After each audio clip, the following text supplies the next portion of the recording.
Varicose veins కి సరైన చికిత్స కోసం సంప్రదించండి ఎవిస్ హాస్పిటల్. నమస్కారం. మాఘపురాణం 19వ రోజు పారాయణలోకి వచ్చాం. ఈ రోజున మాఘ బహుళ చవితి అంటే సంకటహార చతుర్థి చేసుకునే అలవాటు ఉన్న వాళ్ళకి ఈ రోజున గణపతి పూజ చేసుకునేందుకు ప్రత్యేకమైన రోజు. ఒకవేళ గుర్తు లేకపోతే ముందు రోజు ఇది వింటారు కదా, రేపొద్దున చవితి మనం వినాయక పూజ చేసుకోవాలి, జ్ఞాపకం పెట్టుకోండి. కొంచెం లేట్గా మొదలు పెట్టుకున్నా కూడా గణపతి పూజ ఉదయం ఉపవాసం, రాత్రి పూజా విధానం ఉంటుంది. పొద్దున పూట మీరు 10 గంటలకు విన్నా కూడా స్వల్పంగా లఘువుగా ఉదయం గణపతి పూజ చేసుకోవటం, ఉపవసించి సాయంకాలం మనం గణపతి దేవాలయానికి వెళ్ళటము, లేదా ఇంట్లోనే కుడంలో ఉండ్రాళ్ళు చేసుకుని గణపతి ఆరాధన చేసుకుని నివేదన చేసుకుంటే మంచిది. అలవాటు ఉన్న వాళ్ళు చేసుకోవచ్చు. అయితే ఈరోజు ఏం చెప్తున్నారంటే మాఘ ఏకాదశి మహాత్మ్యాన్ని గురించి చెప్తున్నారు. మాసములన్నిట్లలోనూ మాఘమాసం అత్యంత పుణ్యదాయకమైంది. మాఘమాసంలో నదీ స్నానం విశేషమైన పుణ్య ఫలితాన్ని ఇస్తుంది. అయితే మనకి సాధారణంగా తెలుసండి, ఎప్పుడు కూడా కార్తీక స్నానాలు అని చెప్తాం. మాఘ స్నానాలు తక్కువ మందికి తెలుస్తాయి. కార్తీకం మొత్తం యావత్ భారతదేశము అంటే సౌత్ ఇండియా అంతా పాటిస్తుంది, మాఘం తక్కువ మంది పాటిస్తారు. అయితే మనం ఇది తెలుసుకున్నప్పుడు ఒకవేళ కార్తీకంలో చేయలేకపోయినా చలికాలం అవ్వడం వల్ల ఏదైనా అనారోగ్యాలు ఇబ్బంది మనం స్నానాలు చేయలేని పరిస్థితిలో ఉన్నా కూడా మాఘంలో అయినా ఇది చేయగలిగితే నదీ స్నానం చాలా ఫలితాన్ని ఇస్తుందండి. అవకాశాన్ని బట్టి చూసుకోవచ్చు. మనకు అందుకని చూడండి, కార్తీకం తర్వాత మార్గశిరం పుష్యం మధ్యలో 2 నెలలు వచ్చినాయి. 3 నెలల క్రితం చేయలేంది ఇప్పుడు చేసినా కూడా ఫలితం ఇస్తుంది. మంచి అవకాశం కదా. అయితే నది లేకపోతే ఏ నీటి తావులో అయినా స్నానం చేసి శ్రీ మహావిష్ణువుని భక్తి శ్రద్ధలతో పూజిస్తే తాము చేసిన ఘోర పాపాలన్నీ హరించుకుపోతాయి, పుణ్యం లభిస్తుంది. అయితే ఇది శ్రీమన్నారాయణుడు అనగానే విష్ణు పూజ సాలగ్రామార్చనలోకి వెళ్తాం. మాఘంలో సూర్యనారాయణ అర్చన కూడా చాలా విశేషమైన ఫలితాన్ని ఇస్తుందండి. ఇక్కడ శ్రీమన్నారాయణుడు అంటే ప్రత్యక్ష నారాయణ స్వరూపమైన సూర్యుడి గురించే చెప్తారు. ఇంటికెళ్ళి పూజా వ్యవహారము అది చేయలేకపోతాం మనం పెద్దగా. నదిలోనో ఏ చెరువులోనో స్నానం చేస్తే సూర్యోదయం అవుతుండగా చేస్తాం. ప్రత్యక్షంగా సూర్యబింబం కనపడుతుంది కదా, ఆ కనపడే సూర్యబింబానికి 3 దోసెళ్ళ నీళ్లు దోసెళ్లతోటి తీసి అర్ఘ్యప్రదానం చేయటం. పెద్ద మంత్రం కూడా అక్కర్లేదండి. ఆదిత్యాయ నమః అని చెప్పుకున్నా చాలు, అంత చిన్నది కూడా సరిపోతుంది. సూర్యుడికో నమస్కారం చేయటం, ఓ 3 దోసెళ్ల నీళ్లు అర్ఘ్యప్రదానం చేసి నమస్కారం చేసుకుంటే అది ప్రత్యక్ష నారాయణ సేవను మించిన సేవ అసలు లేనే లేదు. అంత మాత్రమైనా చేయండి అంటారు. ఒకవేళ నదీ స్నానం కుదరలేదు, ఇంట్లో స్నానం చేసినా చటుకున ఏ మేడ మీదకో బాల్కనీలోకో వెళ్ళి సూర్యుడిని చూస్తే చాలా మంచిది. ఒక చిన్న రాగి చెంబు, బుజ్జి గ్లాసులు దొరుకుతాయి, ఎంతో ఖరీదు కూడా ఉండదండి. ఒక గ్లాసు కొని అట్ట పెట్టుకుంటే ప్రతి మాఘంలోనూ చేయొచ్చు. ఒకే గ్లాస్తో ఇంటిల్లిపాది కూడా చేసుకోవచ్చు. చిన్న గ్లాసు, దాన్ని కొంచెం ఎర్రగా శుభ్రంగా తలతళ్ళాడేలాగా తోమాలి. రాగి వస్తువులు ఏంటంటే నిలవ పెట్టామంటే కడిగి పెట్టినా సరే అదంతా మసలు పడిపోయి పాతమొహంలాగా తయారవుతుంది. ఏ రోజుకి ఆ రోజుకి కొంచెం తోముకోవాలి. దాన్ని తోమి ఆ నీళ్ళని ఎర్రని పాత్రలో గనక ఇస్తే చాలా మంచిదండి. అవకాశం ఉన్నవాళ్ళు చేయండి. అయితే మాఘపురాణం వినటము, మాఘమాస వ్రతం ఆచరించటము, విష్ణు పూజలు, సంకీర్తనలు, భజనలు, దాన ధర్మాలు మొదలైనవి చేస్తే ఆ శ్రీహరి సర్వదా మనల్ని కాపాడమే కాక విష్ణులోక ప్రాప్తిని కూడా కలగజేస్తాడు. కాబట్టి సర్వులు మాఘమాస వ్రతం ఆచరించటము సర్వశ్రేయస్కరము. మాఘమాసంలో శ్రీహరిని సేవిస్తే ఇష్టకామ్యార్థ సిద్ధి కలుగుతుంది. ఆయురారోగ్య ఐశ్వర్య భోగభాగ్యాలు సిద్ధిస్తాయి. దీనివలన శ్రీహరి కృపకి పాత్రలే మోక్షప్రాప్తిని పొందగలుగుతారంటంలో ఎటువంటి అనుమానము లేదు. పూర్వం అనంతుడని ఒక బ్రాహ్మణుడు ఉండేవాడట. నేను ఎక్కడున్నాడు? యమునా నదీ తీరంలోని ఒక అగ్రహారంలో నివసించేవాడు. యమునా నదీ తీరం అంటే ఇంచుమించుగా ఢిల్లీకి దగ్గర అనుకోండి, నార్త్ ఇండియా కథ చెప్తున్నారు. ఈయన ఒక బ్రాహ్మణ ఆయన ఉండేవాడు. ఈయన పేరు అనంతుడట.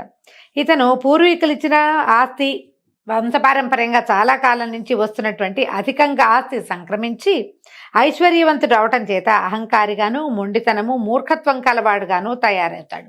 మనం ఇప్పుడు కూడా చూస్తామండి. ఇట్లాగే పూర్వకాలం నుంచి పూర్వతర పాత్రలు, నాయనమ్మవి, తాతవి, తల్లివి ఎప్పటి నుంచో ఆస్తులు వస్తుంటే పిల్లలు ప్రపంచ జ్ఞానం లేకుండా ఉంటారు. డబ్బు ఉంటుంది, దీన్ని అనుభవిద్దాం, అధికారం ఉంటుంది, అనుభవిద్దాం, పని వాళ్ళు ఉంటారు, మనం ఏం పని చేయం. దాంతో బద్ధకస్తులుగాను, మూర్ఖులుగాను, మొండివాళ్లుగాను ఉంటారు. పనిమంతులుగా ఉండే అవకాశం అసలు లేనే లేదు. మనం ఇప్పుడు కూడా చూస్తాం.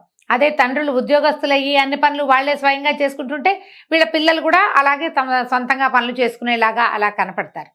ఆస్తి స్వాస్థలున్న అన్ని కుటుంబాల్లోనూ తొలి తరాల కంటే తర్వాత తరాల వాళ్ళు మూర్ఖంగా, మొండిగా, పట్టుదలగా ఒక అర్థం పర్థం లేని ఒక కాంప్లెక్స్లో జీవించడం మనం ఇప్పటికి కూడా చూస్తాం. పూర్వకాలపు గాథల్లో కూడా అవే కనపడుతూ ఉంటాయి. అయితే విద్య కూడా అంతంత మాత్రంగానే అబ్బిందట. నిత్యం ఇంటి నుంచి డబ్బు తీసుకొని దుష్టులతోనూ దుర్మార్గులతోనూ తిరుగుతూ జులాయిగా తయారయ్యాడు. చెడు అలవాట్లకు లోనయ్యాడు. సులువుగా డబ్బు దొరికే మార్గం ఉంటే స్నేహితులు చాలామంది చేరతారు. వీడిని చాలా తొందరగా నువ్వు కుమార్ రాజావని చెప్పి బాగా అలవాట్లు నేర్పించేశారు.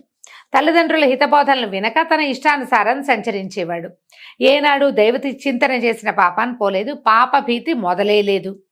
మందు, మగువ, పేకాట, జూదం మొదలైనటువంటి సకల సద్గుణాలు అనకూడదులేండి, సకల దుర్గుణాలు అలవడ్డాయి. ముసలివారైన తల్లిదండ్రులు మాత్రం ఎంతైనా చెప్పి చూశారు, కానీ ఏమీ లాభం లేకపోయింది. వారి హితబోధ చెమిటివాడి ముందు శంఖమూదినట్లుగా అయింది. సరే, వాళ్ళు ఇంకా చేయగలిగేదేం లేదు. వీడికి ఎప్పుడో మొహం పగిలితే బుద్ధి వస్తుంది. మనం కూడా ఇట్లాగే అనుకుంటాం. వాడికే ఓ దెబ్బ తగిలితే బుద్ధి వస్తుంది. ఎంత చెప్పినా వినరు. పైగా చేయి దాటిపోయాక మా అమ్మ నాన్న చెప్పారు నేను వినలేదు అనిపిస్తుంది. లేదా ఇంకొంచెం బాగా చెప్పుండొచ్చు కదా అని కూడా అనిపిస్తుంది. ఏదో చెప్పారు మేము వినలేదు, ఓ చెప్పకాయ కొట్టి చెప్పుండొచ్చు, చూడు ఇప్పుడు ఇలా అయిపోయింది అంటారు. అలాంటి ఫ్రెండ్స్ ఉంటారు చూడండి మనకి. చెప్పినప్పుడు వినరు, ఇంకా బాగా చెప్పలేదని తర్వాత కాలంలో భావిస్తారు. ఇలా ఇక వాళ్ళు సరిపెట్టుకున్నారు. వాళ్ళ అమ్మా నాన్న కాలమే వీడికి సమాధానం చెప్తుంది. ఈ కాస్త ఆస్తి పోయాక, ఇదంతా అయ్యాక వీడికి పళ్ళు రాలేక బుద్ధి వస్తుందని ఇక చెప్పలేక వదిలిపెట్టేసి వాళ్ళ మా నాన్న వాళ్ళు ఉండేవాళ్ళు. ఇలా ఉండగా కొంతకాలానికి అతనికి జ్ఞానోపదేశం అవ్వడం మొదలుపెట్టిందట. జ్ఞానోదయం అవటం మొదలుపెట్టింది. జ్ఞానోపదేశాలు చాలామంది చేశారు, కానీ అతను వినలా. జ్ఞానోదయం అవడం మొదలుపెట్టింది.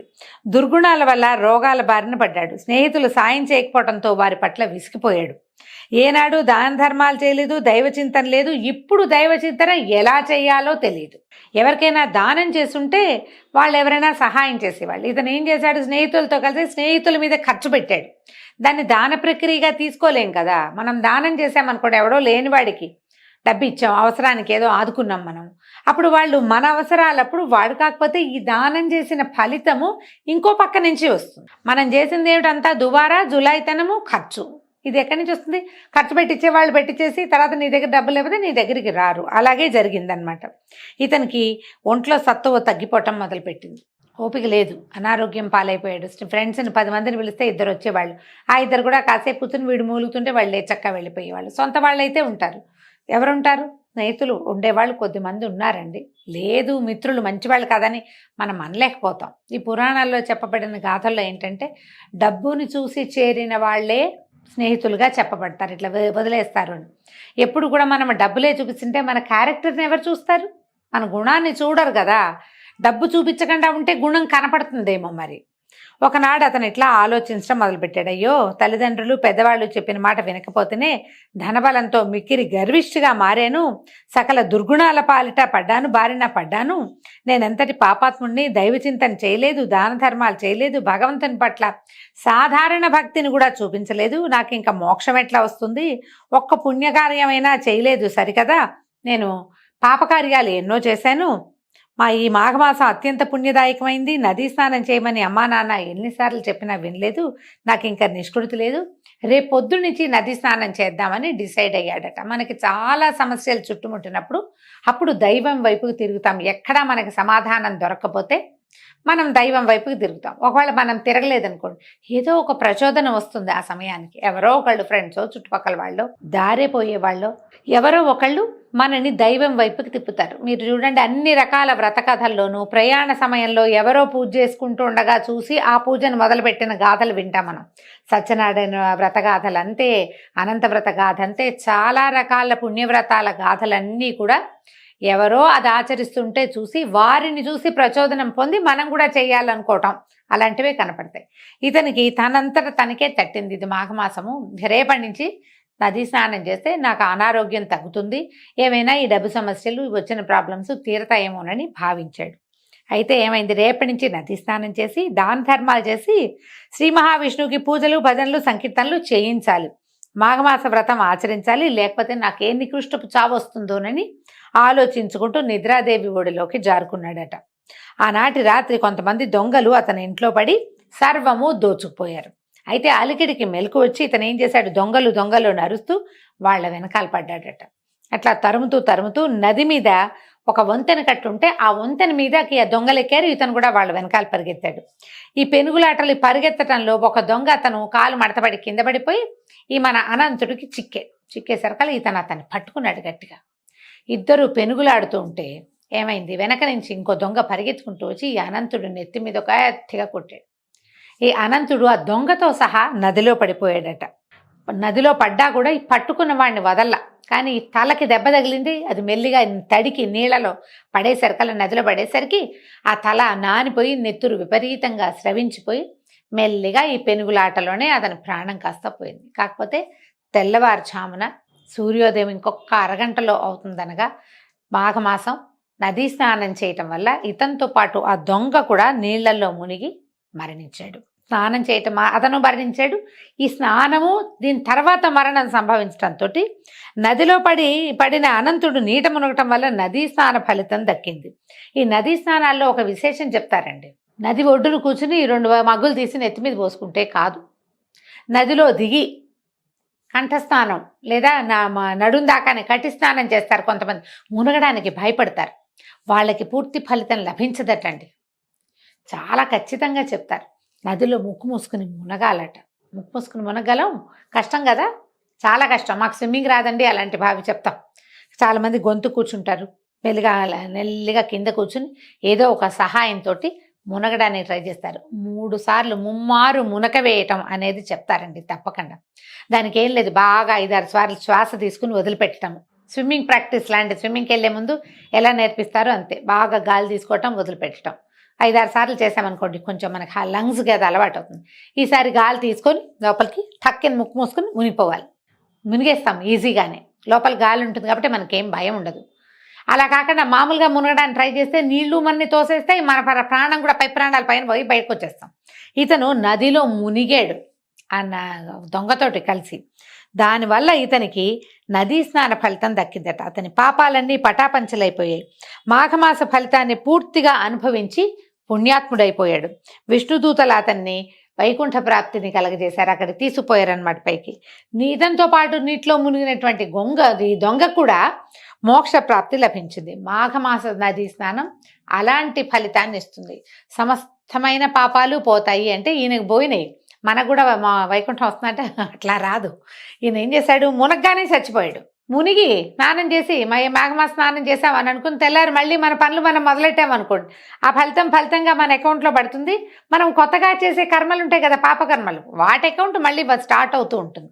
ఇతను మరణించాడు కాబట్టే ఇతనికి ఆ అవకాశం లభించిందట. దీంతో నదీ స్నాన మహాత్మ్యాన్ని గురించి చెప్తూ 19వ అధ్యాయాన్ని పూర్తి చేశారు. రేపు ఉదయం మళ్ళీ 20 రోజు పారాయణలో కలుసుకుందాం.